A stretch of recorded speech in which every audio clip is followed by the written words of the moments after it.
Section YY8 podcast coming to you. It is 11:48 Eastern time here in Strawberry Plains, Negative Nease, here in the studios with, not in the studio with, but joined by Harb and Big Montana. I was at the game tonight with Day Vol. It was an electric atmosphere, and Tennessee was left for dead by many. Many haters, many losers of what, Harbin? Of which there are many. Of which there are many. But clearly, Tennessee's demise has not happened yet. Tennessee takes down #1 Alabama in Thompson Bowling Arena. Dixieland Delight playing afterwards. Electric atmosphere. Harbin, I'm going to start with you. You were there. You went to Cool Beans afterwards. How's the vibe? How are you feeling right now? Well, first, Bowling, let me ask what you think about the game. He asked you first. It doesn't matter what you think, you jabroni. And let me get back to you. Let me channel my inner Ric Flair. Mean. Woo! By God, Nease. Let me tell you something. We were without Triple J. We were without Julian Phillips. Hell, we started Shadrach, Meshach, and Abednego and dominated the #1 team in the country, the feared, the big, the bad, the Alabama Crimson Tide. They came into Thompson Bowling and got that ass spanked and walked out with their damn tail between their legs. And while I'm on this rant, we was sitting up there in section 328. And there was a chant that broke out very early in the game. Who is we? We is myself, Tucker Green, and Brett Stanton. Heck yeah. Emphasis on Brett Stanton. And I looked at Brett, and Brett said, what are they saying? Are they saying F you, Bama? And we quickly realized that the crowd had started a F Big Montana chant. Oh, now that's low. Started Wait a minute. Guiding the crowd, Peyton style. And next thing you know, it was raucous throughout Thompson Bowling Arena. All 22,000 strong was saying F Big Montana. Who'd you say was directing the choir or directing the fans? That was Brett Stanton. 100%. Brett Stanton was there. I thought you said Rick Barnes was down there directing him. No, he was standing up the whole time during the chant, though. I bet Rick was wore out tonight. His feet got to be hurting. He was up so much. I'm telling you. Hey, Rick Barnes got him an NIL deal with Dr. Scholes, by God. He's ready. He had a NIL deal with one of them blow up donuts to sit on, but he got rid of that and got Dr. Scholes. Hey, you speak to when spoken to, Big Montana. This is his time right now. My God. You just listen. He's listening out of the #1 team in the nation. Listen, buddy. You and Brett are butthurt because I called y'all out about LeBron today. You say you're a Celtics fan, but you're over here on your knees just letting it go for LeBron. And I just want to remind you that the GOAT is sitting on the bench right now while his team is 13th in the West. Hey, let me fill you in on something right now. What are you looking for? I'm not on my knees. I'm sitting on my ass on this very comfortable couch. For those that are listening, is LeBron sitting on your coffee table? Listen. This is gonna be the second time I said you spoke. You speak when spoken to. You spoke to. If you're gonna talk. Kiss my ass. I celebrated this victory. All right. Well, you celebrated on Saturday. On my knees. And second of all, we ain't talking about LeBron. That's why you all are upset. We're talking about the Tennessee Volunteers shutting down the #1 team in the country, that you want to run away from that fact. And by the way, to the very good listeners of the show, pregame, in our little group message, when Nease, Day, and I said we was going to the game, Bowling said something along the lines of, I hope y'all are loud when we're down 25. Can I get a He fact did. check on that, Nease, while you're looking at your phone? Can I said get it. the exact quote? That, Can I get the exact quote? I that's said it. that's the Okay. exact quote. Okay. All right, let me ask Here's you a the question. deal. Let me Here's ask you a the deal. question. I'm Here's the asking you a deal. question, so now Here's you the can deal. speak. Here's the deal. When were we Here's the down deal. 25? Whenever I talked about that, I never said that I hope we lost tonight. I've always rooted for Tennessee. I've always said that I will grade this season or whatever at the end of the season if Rick Barnes actually gets us somewhere. We've beat number one teams before. We beat Kansas. We beat Gonzaga. All this over and over, and it's never amounted to anything at the end of the season. And that's my critique the entire time. Okay. Can you do me a favor? Can you quit being a thief of joy? I'm excited. I'm up. I got to be up at 4 o'clock in the morning, midnight. I'm fired up. Well, damn, I'm happy for you. But this is the first time we beat the number one team in the country on our home court in 12, 13 years when Skyler McBee beat Kansas. I think it was 2010. 2010. So 13 years. Hell, enjoy it, man. We beat number 3 Alabama. I'm enjoying it. I'm enjoying it. Listen, I get that, but damn, like right after the game, you said, good win, but they got to beat Kentucky or this don't matter. We got to beat Kentucky. We got to beat Kentucky. Worry about that tomorrow. It is tomorrow. Not yet. You got 5 minutes, my friend. We got 5 minutes. Damn, give me 5 minutes before you start talking about damn Kentucky. All right. All right. I'm excited. So I was walking back to the car tonight. I stayed and listened to Dixieland a lot. I should have stayed for the Rick Barnes show there in the arena after the game because traffic was just god awful. I've never seen it like that before after a game. I don't know. I mean, I went to the game last Saturday and there was 20,000 there and we just boom right out. But anyway, couple guys were walking behind me and they said, man, we should have beat that team by 15 tonight. And I don't think they were wrong. Like Tennessee didn't shoot the ball well. We shot 27% from three, 36%, excuse me, from the field. And we won by what, 8, 9? Hell, I don't even remember the score. 68-59. So yeah, we won by 9. I mean, we could have won by 15 or 20 if we'd have shot well, but I mean, Tennessee's defense was just, and I was listening to SEC Now here just a minute ago. Man, they like suffocated Alabama, and Alabama wasn't ready for it. They were scared. They shit their pants. A lot of that went into that, and you went as well. I don't know how it looked on TV, but them refs let them boys play, dude. They let it play. It was physical. I mean, it was a very physical ball game, which obviously goes kind of into our favor since we're kind of hard-nosed defense type deal. And Brett made a good point. He was like, hell yeah, it's going in our favor because if you foul us or not, we're probably going to miss a couple shots. But with a team like that kind of gets to the line a lot, hits a lot of jumpers, which they still hit a good amount of threes. I think that what they go like 8 of 24 or something close to that. They shot it pretty good. But you were close. They were 9 of 24. Anytime there's a physical game, we're going to benefit from it. And I want to give a big shout out to a couple of our big guys. Jonas Adu played his ass off tonight.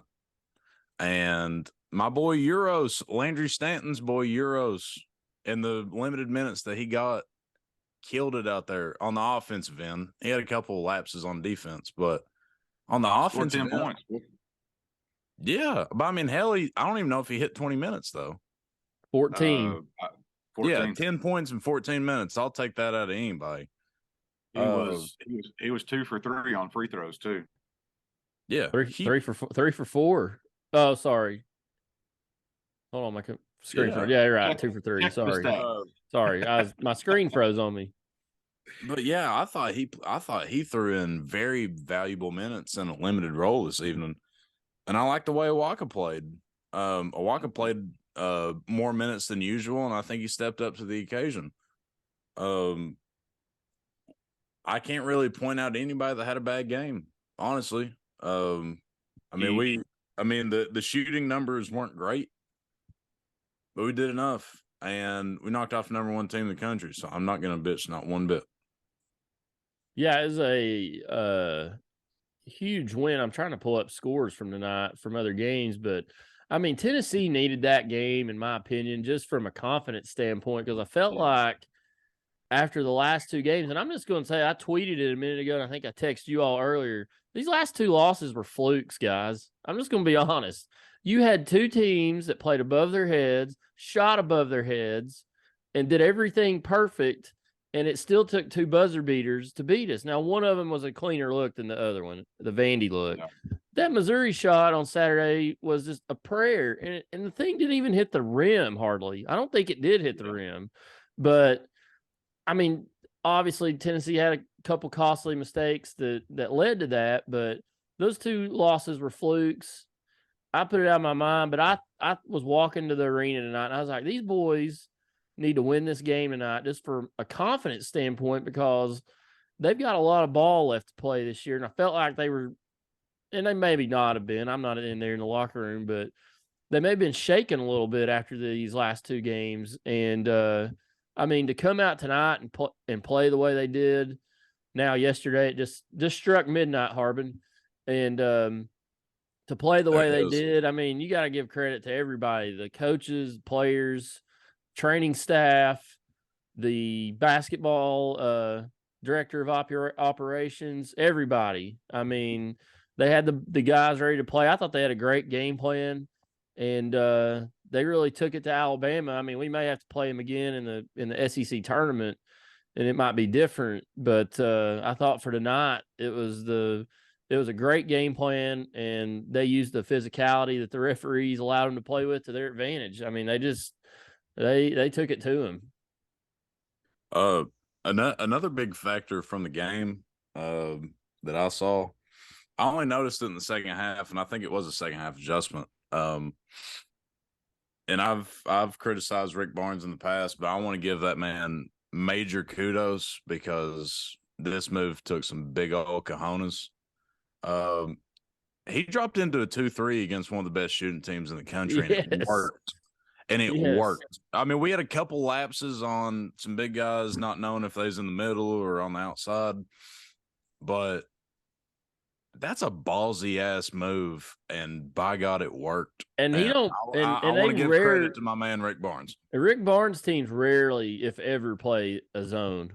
Yeah, I mean, hardly ever. And Day, who I was there with, shout out to Day for the ticket, but he was calling it a 3-2. I didn't even know. I looked down. I was like, "Is that a zone?"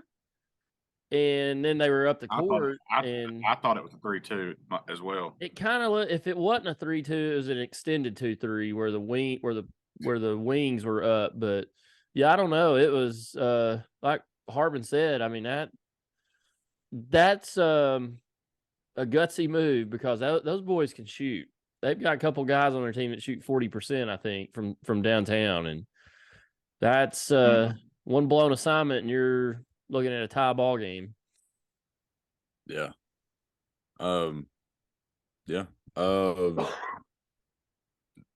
Harbin, let me ask you this question, Harbin. You were up there in the nosebleeds. It was hot up there in the top of Thompson Bowling Arena. We were up there with Sting. I think I saw him walking around up there with his ball bat and his trench coat on. What was the atmosphere like in Thompson Bowling? There's been a lot of haters and losers out there who I've called out on Twitter about complaining about the atmosphere. Some D-bag was on here tonight after the game posting a picture. Well, they're sitting down at half court again. Under 5 minutes to go. They're sitting. Who cares? That place was as loud as I've ever heard it tonight. And you've been there quite a bit. That was as loud as I've ever heard it. It's funny you said that, because I was going to bring it up eventually. Somewhere right before halftime, I looked at Brett. I was like, man, I've been here a lot, and not just like moments, but sustained throughout the game. That was top 5 I've ever heard that place. Like it was nuts. Which we were in 328. Are y'all in 310? Is that where Day Day is? He's in 309. 309. Okay, so we were pretty much complete opposite end. It was funny. There was this older gentleman that was sitting behind us, and he was referring to our corner as the fun section because we were kind of like 7-8 rows in front of where all the Bama fans bought tickets and sat on the very back of the wall. But we're also like a section over from like the 4 overflow sections of the student section. So we got a ton of it, and it was damn rocking up there. And it was just a bad scene for the people that say TBA is not very loud anymore. There was a few students came up there in 309 as an overflow section because it's there in the corner, and if you sit in a certain seat further to the right of where Day Day's seats are, you can't see the court because the boxes jut out. But they were a bunch of girls and some guys came up there, and they were just like, we just need a seat. And they got as close as they can, but they went way up top. I mean, it was, and I don't think they sell all those tickets in that section, but yeah, but it was, I was going to come on here. I had it all planned out to bash the students on our next show because I was so disappointed Saturday night when I walked in Thompson Bowling Arena, me and my dad, and you look in the upper deck and it's 3/4 empty in the student section, part of the upper deck. Tennessee's playing on Saturday night, 6:00, and those fools can't even bother to show up and watch the game. Best fans in the nation. That's what I keep hearing all the time. Where were they? And I got all this crap on Twitter. Well, they don't want to watch a shitty product, or, well, it's Saturday night. It's 6:00, guys. You got all night to go out, go to the basketball game, support them boys. And that's not why they lost, but I was disappointed. But shout out to those students tonight. They packed that place. They were loud. They came into the overflow. So I won't rant against them. Well, I knew it was, obviously I knew it was loud being there, but reality kind of set in. It was probably halfway through the second half, I guess, because I had about 3 buddies text me, and pretty much the general consensus of all the texts were like, Jesus Christ, like, how loud is it in there? And I was like, dude, it's rocking. Like, how's it sound on TV? And Evan Collins, he said, man, it's loud, but you can't hear it from all the de-essing of Bama from ESPN's announcers. So, Big Montana, I'm assuming you watched it on TV. Is there any truth to that statement? You know, I mean, they're number 1 in the country. So, I mean, they're going to get some love. I mean, they're number 1 in the country. I thought Jay Billis did a good job. He really, I thought it was pretty even, to be honest with you. I don't know who the other guy is. I forget. I didn't even know Jay Billis was on the call. I love Jay Billis. Personally, he did a good job. He did a good job. Carl Rowe was I believe, the head announcer. Yeah. I mean, you know, they were giving Bama their flowers for sure, but they were kind of dogging them at some point, man. They had 13 turnovers in the first half, and he did make the statement, Tennessee should be up by way more than this because they have 12 because Bama has 12 turnovers. And that's what I was thinking too. Like, dang, like we really, you know, it's great that we're winning this game or tied at halftime against the number 1 team in the country, but in theory, you know, it'd be nice to have, you know, a double-digit lead at halftime. But I'm going to talk a little bit. So I thought the biggest move by Rick Barnes tonight that showed him doing homework was starting Meshack. His defense tonight was incredible.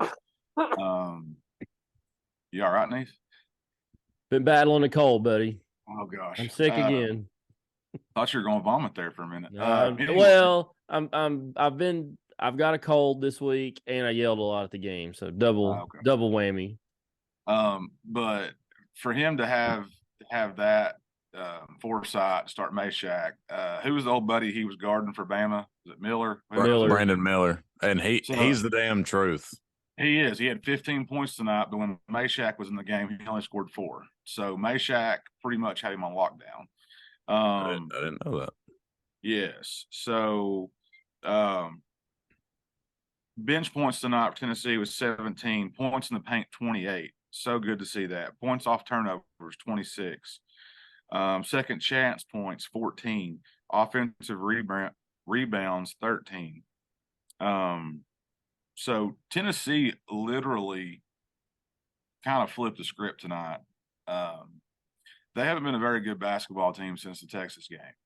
They played great against Texas, and it's almost like, they got to the mountaintop a little bit and then kind of plateaued. And in the meantime, they got beat 3 times and beat Auburn at the end of the game. I do agree with you. I think they were very flukish wins. Lots of luck went into those 2 shots, but they count against you. Like, you play the game for a reason. Those games are going to count against us during Selection Sunday. Now, granted, they love Tennessee right now. I mean, all the hatred that we've always said against this and, Lenardi and all this beat, like, for Tennessee to lose 3 games in the past 2 weeks and still be ranked in the top 10, they love Tennessee. And we've talked about Ken Palm and all that stuff too, and that does go into it. But, I really thought Tennessee was going to drop to about 15th after losing to Florida Vandy and Missouri. Yes. But I thought Rick did a great job tonight. And I'm going to say this, and I might be dead wrong, but Triple J and Phillips, I mean, they ain't got much ground to stand on right now, man. They played great tonight without them. It's almost like they've been weighing us down a little bit, and it may have just shown what kind of rotation these guys need to play really good defense and have good ball movement, because I thought we did tonight. So you might see less and less of those guys and start seeing more of Adu and Euros. Those guys played great tonight. That's the reason you won tonight, those 2 guys. They both accounted for 22 points. I don't know how many rebounds, but Euros had a big steal on the inbounds play. I mean, he's a dog, man. Now, granted, let's see if they show up, against Kentucky, because that's the thing. Last week Key had how many points? 28, 30, whatever it was. He had 5 tonight. He was 1 for 9. So these guys got to put them in and week out. They can't just have one good game and take a break. That's not basketball. You got to, you're not going to, go 8 for 10 every week. No, but you need to be a consistent shooter. And they're talking about how much of a dog he was in the pregame. And apparently Ziegler said it, we know you're good. We don't care if you shoot 1 for 10. Well, shit. Yeah, you do. Nobody needs to shoot 1 for 10. Like, we got to get the ball rolling. It's February. March is in 2 weeks. Going off of kind of what both of y'all said, our defense, you can call it 3, 4, 7 different things tonight. It was an absolute torture chamber. It was mayhem. It was 40 minutes of terror. It was Japanese water torture. I mean, we had them boys clamped up, and it was damn awesome to see in person. Like, I haven't watched every single game from start to finish, but from the probably 80% of Tennessee basketball that's been played that I've watched this season, that was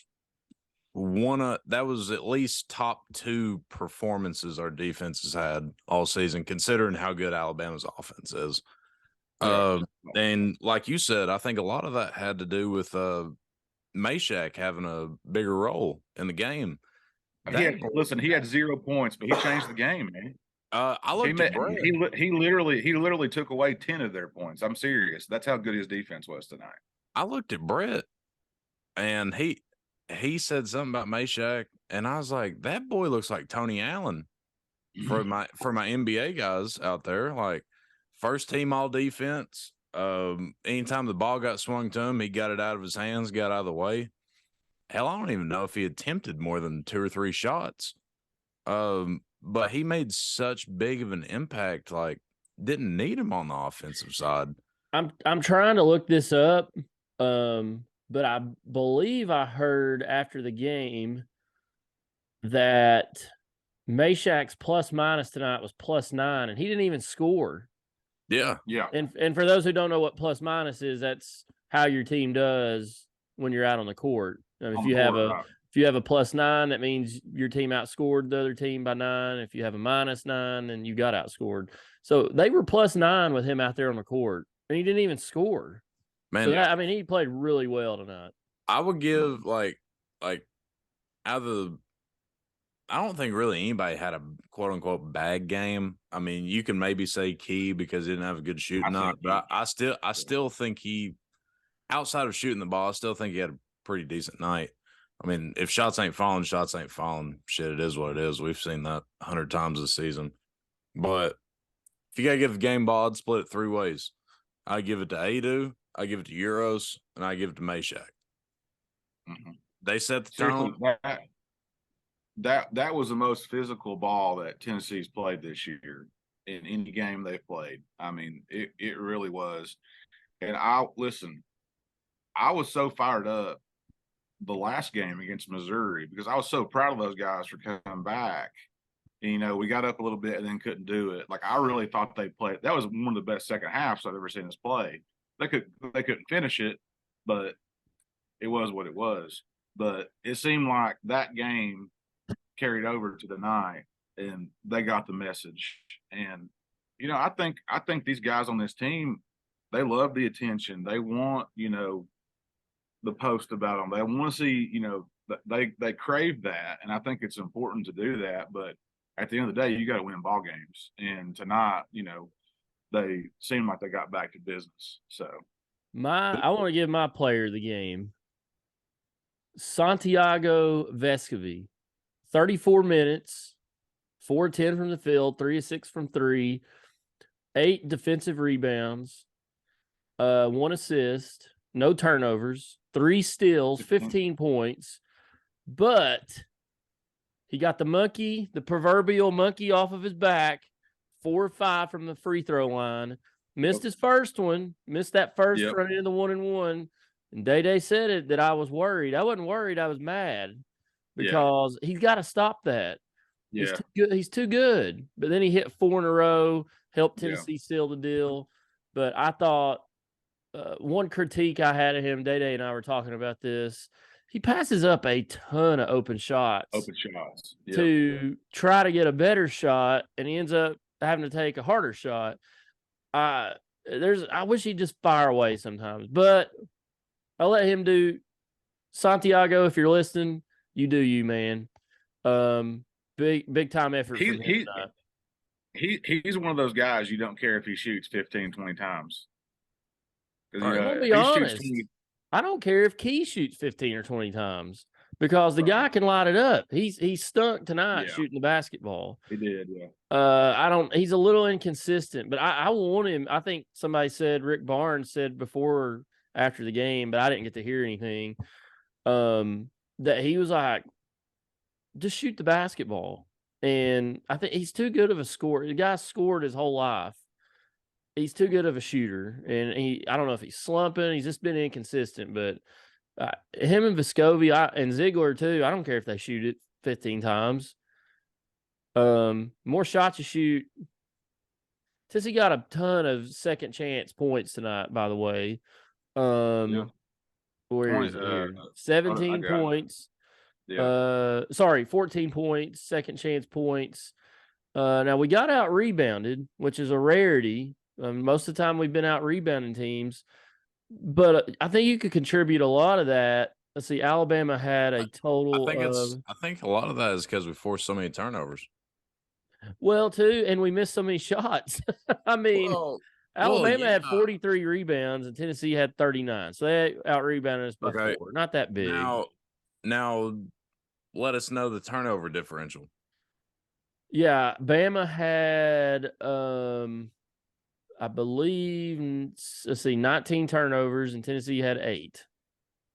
There Man, you I didn't go. realize that's high. I thought Tennessee only had like 4 or 5. Yeah, no, I mean, I agree with you.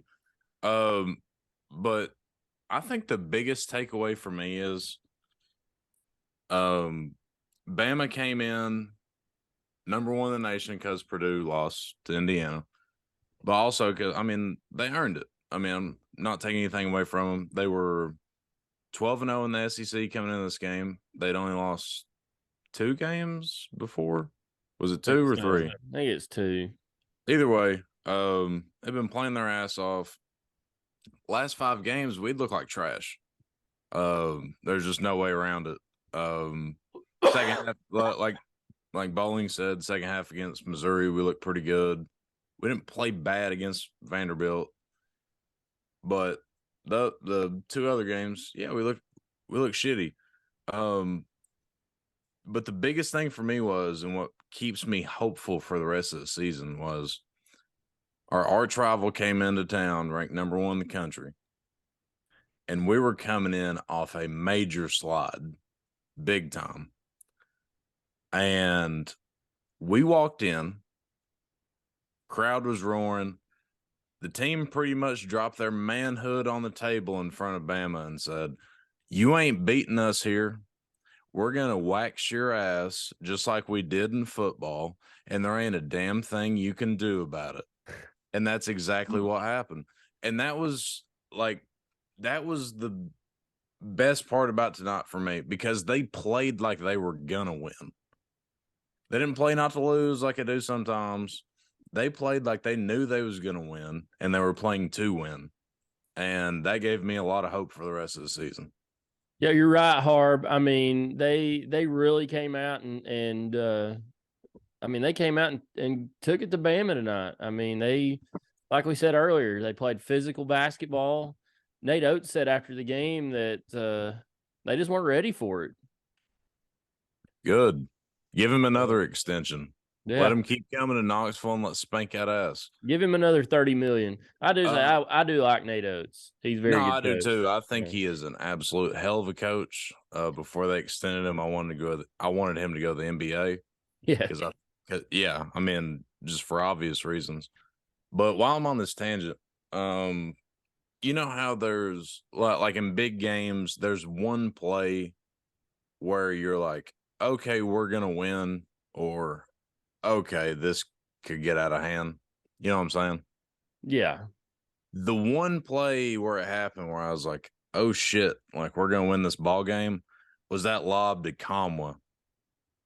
That was yeah.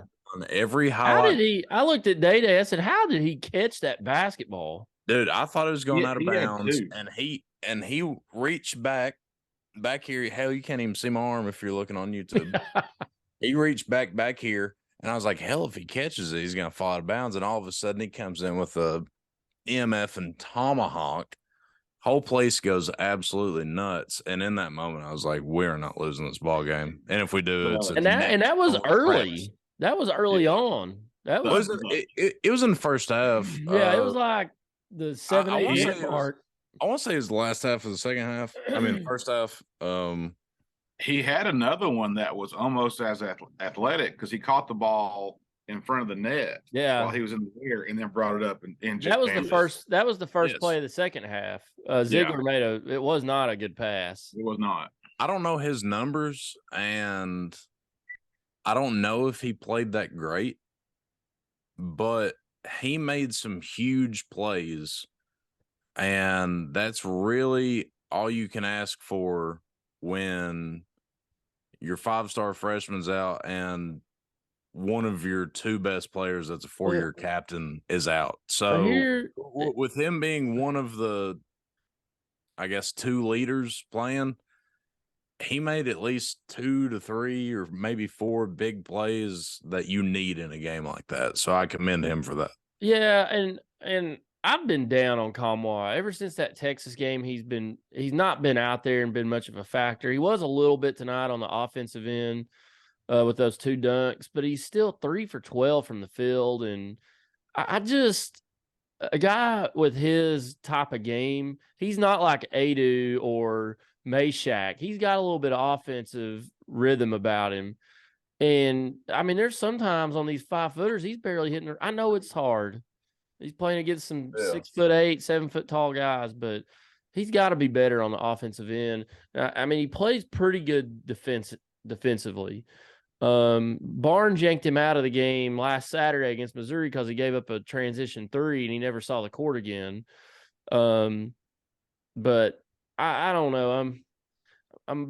I hate giving up on players, but I'm almost to that point where I just don't think it's ever going to happen. And we're nearing the end of his career, and we're still getting the same. But he does have a role on this team. I don't think it's give up time because, yes, he may have went 3 for 12, and I've criticized him for going 4 of 16 against Florida, or maybe it was 4 of 16 against Auburn and whatever he went against Florida. But you said he went 3 for 12 tonight. Yes. It felt like all 3 of those were big spots in the game, though. So looking glass half full, if one of your 4-year guys is going to go 3 for 12, at least let the 3 be in big spots, which the first one that I'm talking about, the big time alley-oop, like, as in the first half, whatever. But that was a big momentum boost. But the other 2 hit a little jump hook in the lane with around 7-8 minutes left. I think it put us up 6, maybe. I think that's right. Yes. Yeah, and then that alley-oop that Bowling was talking about where he grabbed it at the net and put it up, that was at the very beginning of the second half. So, like, that was big to, like, get our feet wet in the second half, kind of get the ball rolling. I think that might have actually been the first bucket of the second half. It was. That alley-oop was the first bucket of the second half. Yeah, well, the first 2 minutes of the second half were huge. Tennessee played really well coming out of halftime. Yes. So, yes, he went 3 for 12. You don't want that out of a 6'10" chiseled big man. I understand that. But all 3 of his buckets were absolutely massive for tonight, especially against an arch rival that's number 1 in the country. So I'm not going to give up on Conway yet because he kind of answered the bell tonight. I know that sounds weird if you look at the stat line, but he passed the eye test like I was talking about last week. So I'm with it. I'm here for him on that one. So here's a wild stat. Wes Rucker just tweeted this. Bama was 6 of 14 from 3 in the second half, but they were only 2 of 13 from 2. Yeah, they don't shoot many 2s. They either want 3s, dunks, layups, or try to get to the foul line. It's kind of a, I don't want to call it like system like the Hornets used to play, but they want to shoot 3s. I mean, analytics tells you now, and that's why you don't see, and I hate it. I hate watching basketball now sometimes because at the high school level and at college, now NBA too, they shoot a 3, which is fine. I love 3-pointers. But they put the ball on the court and it's get to the rim, draw a block, or you're going to charge. There is no, hey, I got the defender off of his feet. I'm going to take a dribble and shoot it inside the 3-point line. They don't do that anymore. And it really bothers me sometimes watching it because I'm like, you're passing up a good shot to go in and maybe get a layup or maybe commit a foul.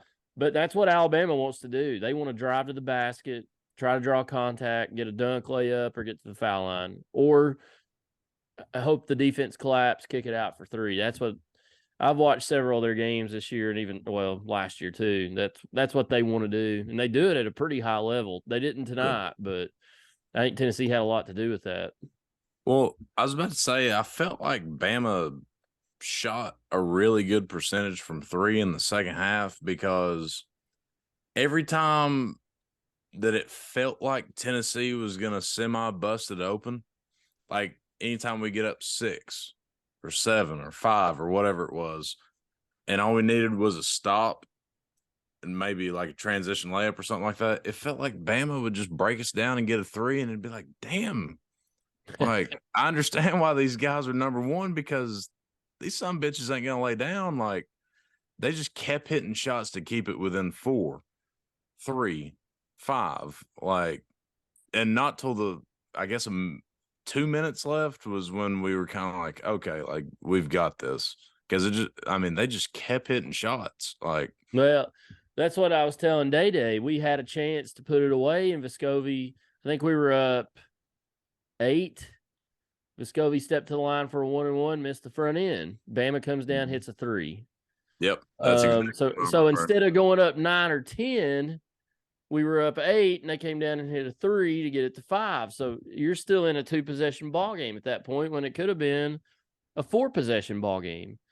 And that's the stuff like we've texted each other, people on social media been talking about it. It's those little bitty tiny things that have been killing Tennessee the last week and a half, 2 weeks.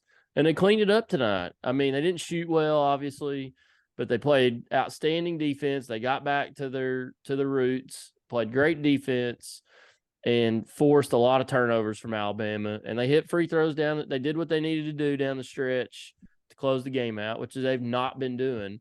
But the little things have been killing them. And, that's things you can't do, especially when it comes tournament time.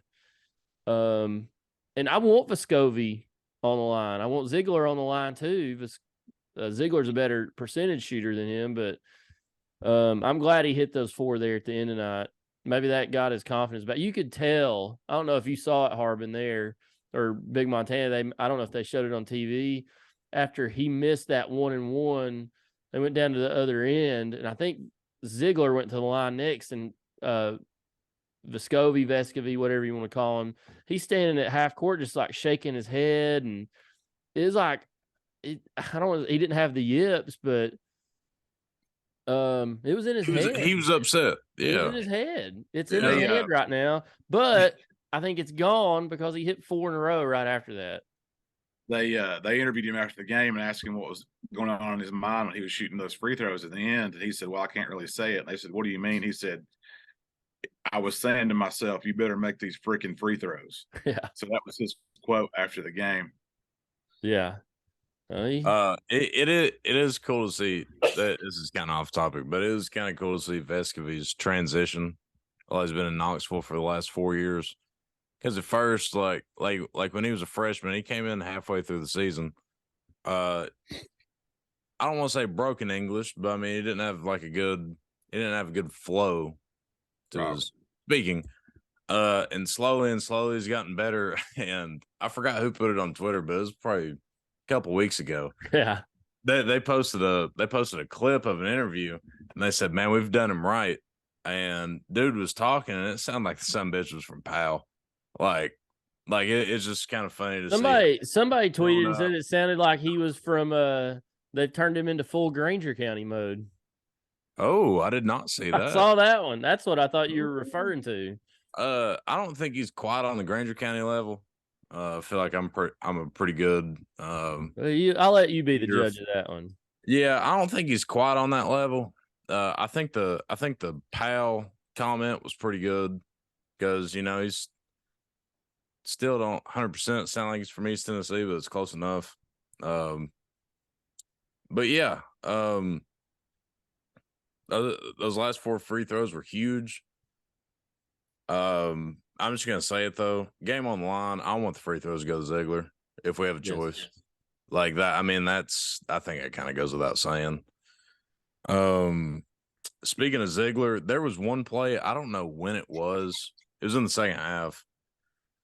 But he was dribbling around like Curly Neal, and I think we were up like 5, I guess. But he's dribbling around like Curly Neal. Whole crowd was going crazy. Like I looked at Brett before, and I was like, dude, if we get a bucket right here, like this place is going absolutely insane. He's dribbling. He literally circled his defender twice. Yes. And threw something up, and he got fouled, and it felt like it laid on the rim for like 10 minutes. Yeah. And it finally fell out, and you could literally feel the air just suck out of the crowd, being like, oh, shit. Oh, it would have blew the roof off of that place. Dude, yes. Like that. It would have went nuts. Yeah, no, you're right. I think that ball hit I think Day said it hit every part of the rim. How did it not go in? But yeah, that was man. Somebody posted a video of some guy just dribbling in circles around people and said this was double Z tonight. Dude, he gets in that lane around the logo there at the free throw line and just goes in circles trying to probe and find his way around. And sometimes I think he over dribbles a little too much, but Yeah. who am I to criticize? Hey, what about Tennessee rolling out the red carpet? A lot of celebrities at the arena tonight. Josh Heupel, Joshua Dobbs, former Vol Keon Johnson was there with former Vol Carter and former Hornet Jordan Bowden recognized on the court. Got a huge ovation. So shout out he Jordan did get Bowden. a massive ovation. Like that was really cool to see. You know, I didn't. I have a nitpick with this. And I got to tell you why. I love all those guys that come back tonight, but none of them were wearing UT stuff. I don't understand that. Oh, good God. Bowling? Why can't you wear a Tennessee T-shirt to a Tennessee game if you played at Tennessee? Does it really matter? Yeah, it matters. Well, Bowden was wearing a white sweater. He may have been in the white section. Okay, listen to me. It had butterflies on it. Okay, first of all, who gives a shit? Second of all, it's all of them, even for football games. What'd you wear tonight? That is not the same thing whatsoever. I live in Strawberry Plains. Keon Johnson plays in Portland, Oregon. Jordan Bowden's grinding it out in New York City. Wear a Tennessee shirt. And they took time out of their very busy schedule to come watch Tennessee, and you're worried about if they got on a damn University of Tennessee T-shirt. Jesus Christ. Yep, I'm worried about it. It's all of them, though. Anybody that comes back except for Peyton Manning. Oh, they don't give a shit because they didn't wear a Tennessee shirt. Well, if they didn't give a shit, then they wouldn't have showed up. I didn't say they didn't give a shit. Well, then what's it matter? Because put on a damn sweatshirt. Be a fan. But they are back supporting the program and supporting the boys. Like, it's great. Like, I'm not saying anything bad about it, but my boy Bowden was out there wearing a butterfly sweater. No, I will say, Hey, hang on. Bowling, you got on a Walter State Community College T-shirt right now. Yeah, I do. I didn't go to the game. Well, you're on a podcast about the game. Why don't you throw on an orange T-shirt and support this program? How many drinks do you have at Cool? He got you there. Hey, look, I had to get on. Apparently, I had to get on my dad one time. It was back during the COVID season, the China virus season. Tennessee played Kansas at home. I think we won 80-61, something like that. My dad wore freaking blue button-up shirt to the game. He came over here and he got out of his truck to get in mine, and I said, "What are you doing?" And he was like, "What?" And I said, "You've got a blue shirt on. We're playing Kansas." And he looked down and he said, "Oh, crap." And I was like, I don't know if I got anything for you to wear, but he just said, "Oh, I'm fine." So we walked into he's sitting there cheering for UT and wearing blue. He didn't know, but yeah. Oh, that story reminds me of one. Speaking of the guy that's worried about former players wearing Tennessee shirts. What about the guy that sat courtside with a blue button up on and a vest? Who was that? Do you want to know the whole story behind that? I just want to know who that was. Was that you? It was me, but you want to know the whole story behind it? Okay, gotcha. Yeah, sure. Go ahead. I was actually at one of my best friend's mother's burials, and I was leaving the graveside, and someone called me, said, "Hey, do you want to go to the game?" And I was wearing a blue Tennessee dress shirt and dress pants and dress shoes, and I said, "Sure." And I put on a black vest over it because it's all I had to wear because I was not near my house. So, how far, Bowling, you got to be like Superman and rip that shirt off and have orange on underneath. Like Clark Kent. I wasn't wearing a butterfly sweater. I know that much. Hey. It's ridiculous. Hey, so I'm looking at the standings here, and I think it's very important that Tennessee stay in the top 4 because that's a double bye that gets you to Friday afternoon, Friday night. Right now, that was one reason why this was a huge game tonight, because Tennessee was flirting with falling into like 5, 6, or 7 here because there's a log jam right behind us. You've got Tennessee's in 3rd now, behind Alabama, and the surprise of the conference right now, the Texas A&M Aggies at 11-2 beat Arkansas tonight. And then you got Auburn right behind us, who we've got the tiebreaker over, and Kentucky at 8-5, big matchup against them this Saturday. But then you've got 3 teams at 7-6, Missouri, Vandy, and Florida.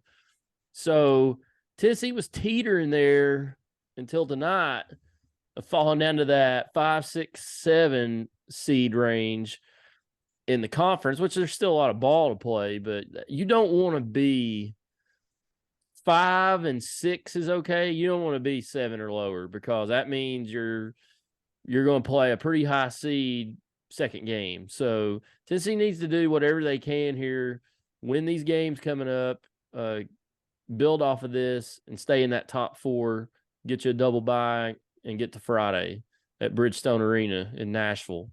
I just thought it was a huge win tonight. It was massive. It's huge. I'm still rock hard over it. I mean, this kind of goes without saying, but it was our biggest win of the season. You can talk about Texas. I really think it was.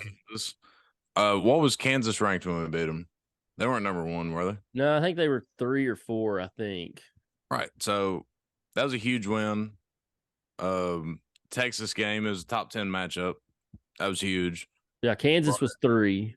But neither one of those are our conference arch rival. Like, and Alabama's number 1. I mean, I think Alabama is, I don't want to use the word significantly, but they're much better than both of those teams, in my opinion. I mean, it was huge, especially coming off the stretch that we just played in. It was huge because, and I thought last Saturday would have been a huge win too, but you're on the road for the next 2, at Kentucky and at Texas A&M. So those are 2 big games for the standings. And then you got a little breather there with South Carolina next Saturday, and then you got Arkansas and Auburn. Those aren't cakewalks. So I mean, that was a huge win tonight. I can't overstate that enough, that these guys found a way to beat that team after losing 3 out of their last 4. But they gotta enjoy it tonight and get back to it, because they need to win Saturday at Kentucky. Yes. Because Texas A&M, I think, I don't know where they're at, if they're still on the bubble, if they're in, I hadn't looked. But those guys are playing well right now, and they're playing for their postseason lives, kind of like they were last year. But that game, it's not going to be an easy game. Tuesday night, 7:00 in College Station, down there in the Colt. It's going to be a tough game. Yeah. I wouldn't even worry about Texas A&M right now. We got to worry about the coal miners on Saturday. And I gave Big Montana hell at the beginning of the show about talking about Kentucky, which we celebrated. We talked about it, but he's absolutely right. You know, we absolutely have to win at Kentucky on Saturday. And it's like we talked about on the last show. We was talking about our losses this season, and Nease said that he didn't think the Kentucky loss was that bad.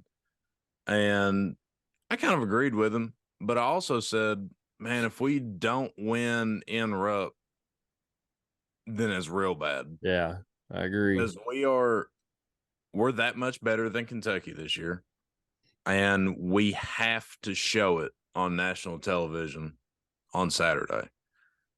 Like, they caught us slipping in Knoxville, and we got to go up there and be like, hey, like, we got this shit figured out.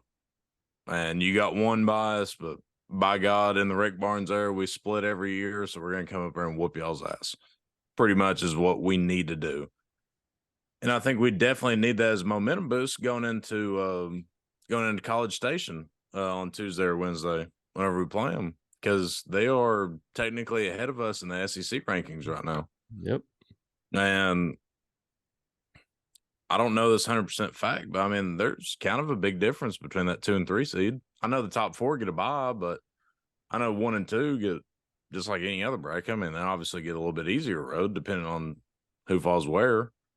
Yeah, I mean, which I'm not putting a whole lot of stock into SEC tournament seeding, because I mean, if you don't win the regular season with a team like us, you have aspirations to win the whole thing anyway. So you're gonna have to beat the best of the best anyway. So it don't really matter what order you beat them in. That's just personally for me. yeah. But I mean, yeah, I mean, it would be really nice to win the next 2, but I think Rupp Arena is a must win. We'll see. Yeah. I honestly think that Tennessee should win out the regular season. There's not any reason for them not to. The thing that, like, in the back of my mind after beating Alabama tonight, man, like, we should have not lost to Kentucky. We should have not lost to Missouri. We should have not lost to Florida. I know you're going to slip up and lose one here or there, whatever, but, like, man, it just sucks. Like, that's the part that sucks. I'm so excited they won tonight, but I'm like, it just seems like every year we let a couple slip away when we shouldn't. And, you know, we talked about, you know, last year we were chasing Bama for the regular season. We talked about it this year again. Of course, I think we're pretty much out of it now, but I don't know. I wanted to ask, I wasn't going to bring this up because I felt like it might get long-winded, but let's not try to keep it long-winded. But I was thinking about this the other day because I said that I've said this for the last few weeks. The numbers love us. The computers love us. Why is that? I don't know, but they do. And I was talking to somebody this past weekend I guess first of the week when the polls came out, we only dropped to 10. And you all know me, I'm not a big fan of national media, and I'm not a big fan of the AP poll because sometimes I don't understand what they're voting on and what their rationale is for where they put teams. And it doesn't seem like they know. They just put teams places. But I feel like everybody outside of our little bubble here, our little fishbowl in Knoxville, looks at this team differently than we do. We're nitpicking, seeing every little tiny flaw because we watch them every night. I mean, we watch every minute of every game. We're there. Some of us get to go to some of the games, and that's like we're focused on them, where the people outside of us, they just watch the game or they don't even watch most of the game.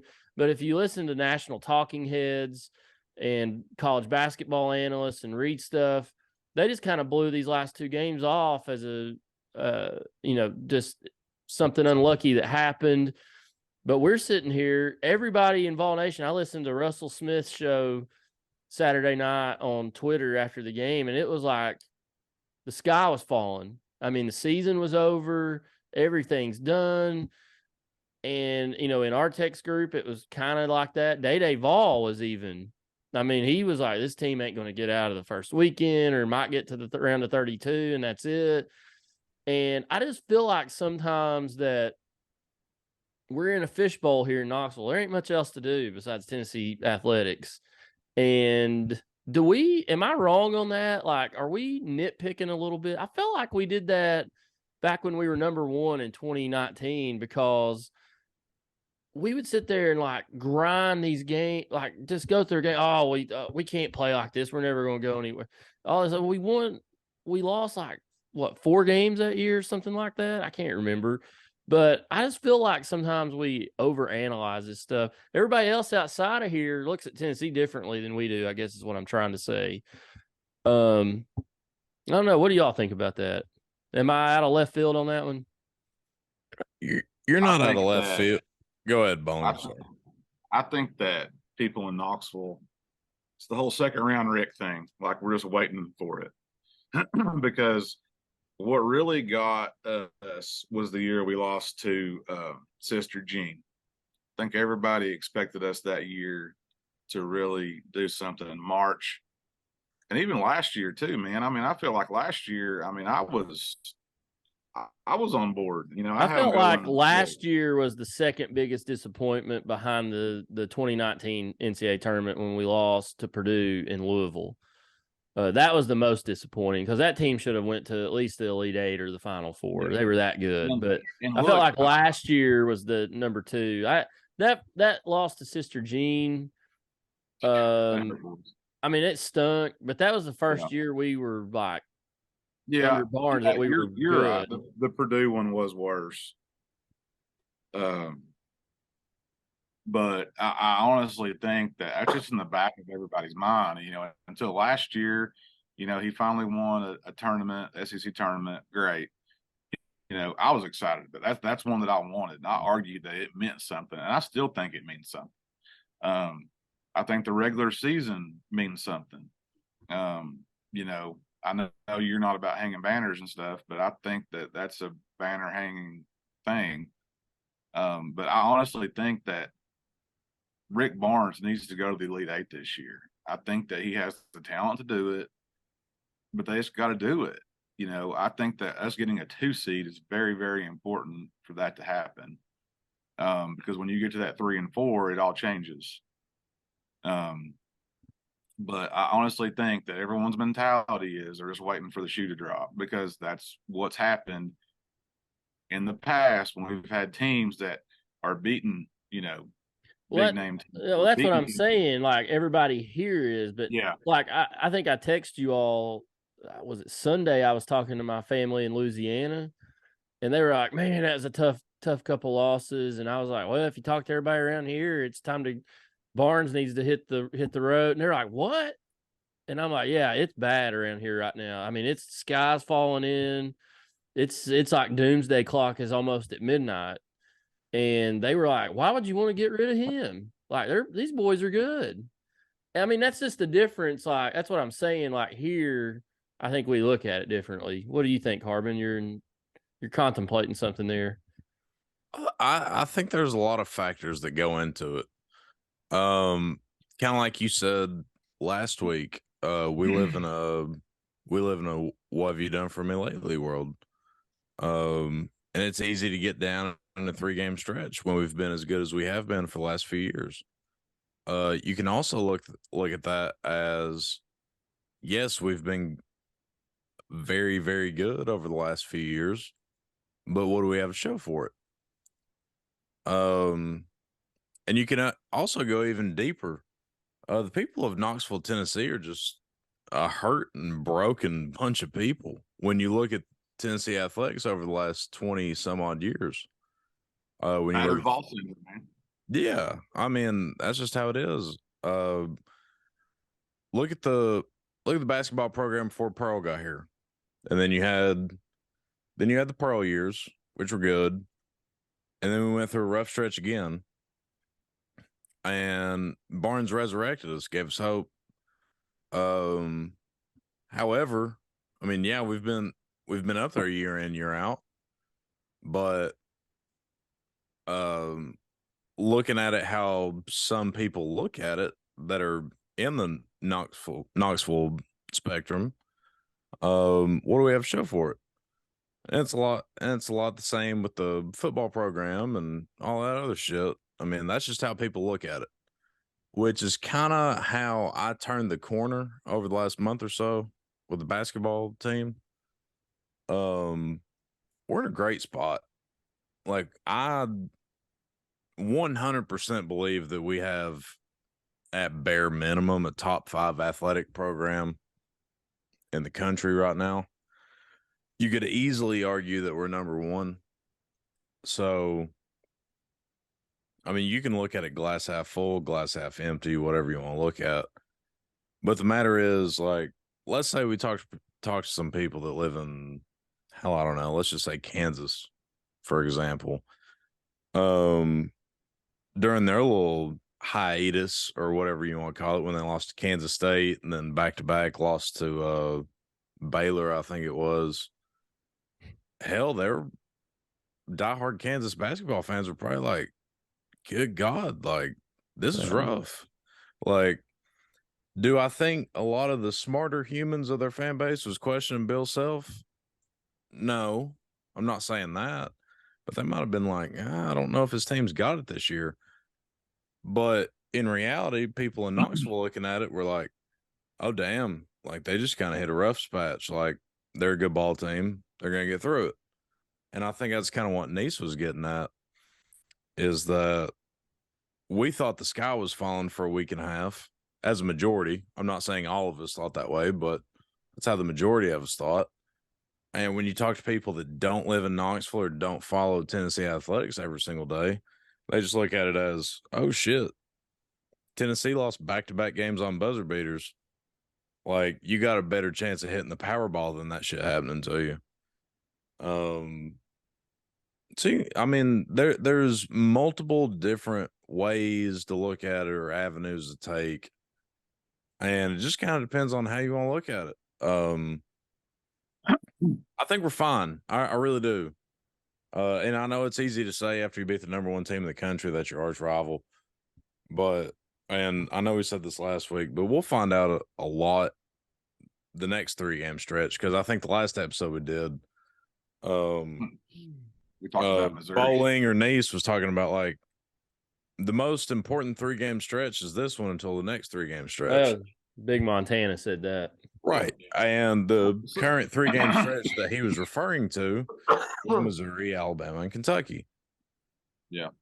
We got our ass beat in the first half against Missouri. That second half was some of the best ball we played all year. Couldn't close it out. We lost on a prayer. Whatever. Look at it however you want to.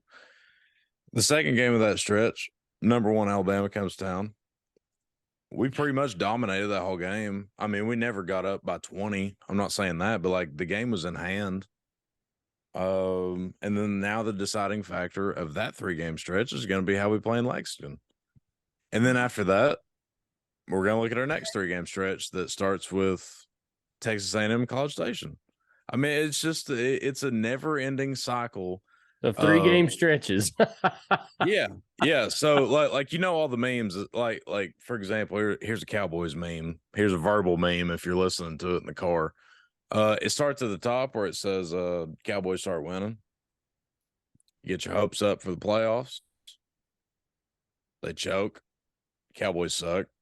They win a couple games, and you're now back at the top. It's kind of the same thing with Tennessee athletics, how fans look at it. Like, preseason ranked number 6. We lose early in the season to a shitty team. Everybody falls off the wagon. We beat a couple top 10 teams. Everybody's back up. Now you lose to a couple rivals. Everybody's back down. Then you beat the number one team in the country. It's a damn circle. I mean, and it's how it's always going to be, and that's part of the fun in it. I think too that I mentioned this last week, the "what have you done for me now" thing. I think if we had beat Kentucky, Florida, and Vandy and traded those losses and lost to South Carolina, Ole Miss, and Mississippi State, you wouldn't have as many people upset because we would have beaten Kentucky, Florida, and Vandy. And to me, those are the 3 games that Tennessee basketball care about. I mean, we keep saying that Alabama is just an arch rival in general, but I don't really see them as a basketball rival to us right now they are, but right. But I mean, if they're just a general arch rival and they're a top ranked team, you hate them. Yeah, it's huge. You hate them. You hate them. But if we had beat Kentucky, Florida, and Vandy and had the same amount of losses, but lost to Ole Miss and Mississippi State and South Carolina or something like that, a different 3 loss on the schedule, I think people would feel differently because we would have had the bragging rights over those 3 other teams. And I think that does matter to an extent. It's still 3 losses, but you beat who you want to beat. Yeah. There's probably some truth to that. But also I think where our basketball program is right now, I think we just kind of expect to pretty much beat anybody that we come in contact with. And I think that says a lot about how Rick Barnes has built this program.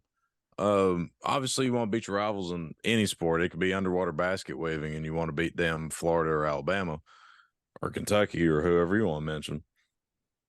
But I just kind of think we're to that point where if you lose 3 or 4 games to anybody, which obviously it does hurt a little bit more when it's rivals, but if you lose to hell anybody, it's like why the hell did we lose that game? And I think that's kind of been the reaction to most of our losses this season outside the Arizona game. Well, we got a big stretch coming up. We'll see how they respond after the win tonight. So we're running out of time. It's 1 a.m. My computer just clicked over. Real quick, you got 15 seconds. Favorite Super Bowl commercial from the Super Bowl this past weekend. Harbin, go. Hurry. Oh, it was definitely the Breaking Bad chip commercial. That was a good one. It was so good. It was Walt, Jesse, Tuco. Tuco was like, man, this shit tight, yo. That was awesome. Honorable mention, the Tubi commercial that made everybody think that the channel got changed. Big Montana, favorite commercial. I'm gonna do one for Davey too. Mine was the Jesus commercial. I love seeing Jesus on TV. Yes. I love that. It made people mad. Get Angry. over it. He is the one true king. Alpha and Omega. Total 180.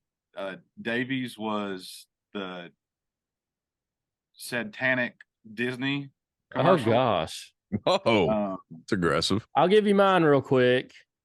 The Flash trailer. Michael Keaton, Batman, 1989 is back. He's 71 in real life. Great. God, I love it. That was my favorite movie growing up. All right, guys. It's getting late. Zoom tells me we're running out of time. Appreciate everybody listening.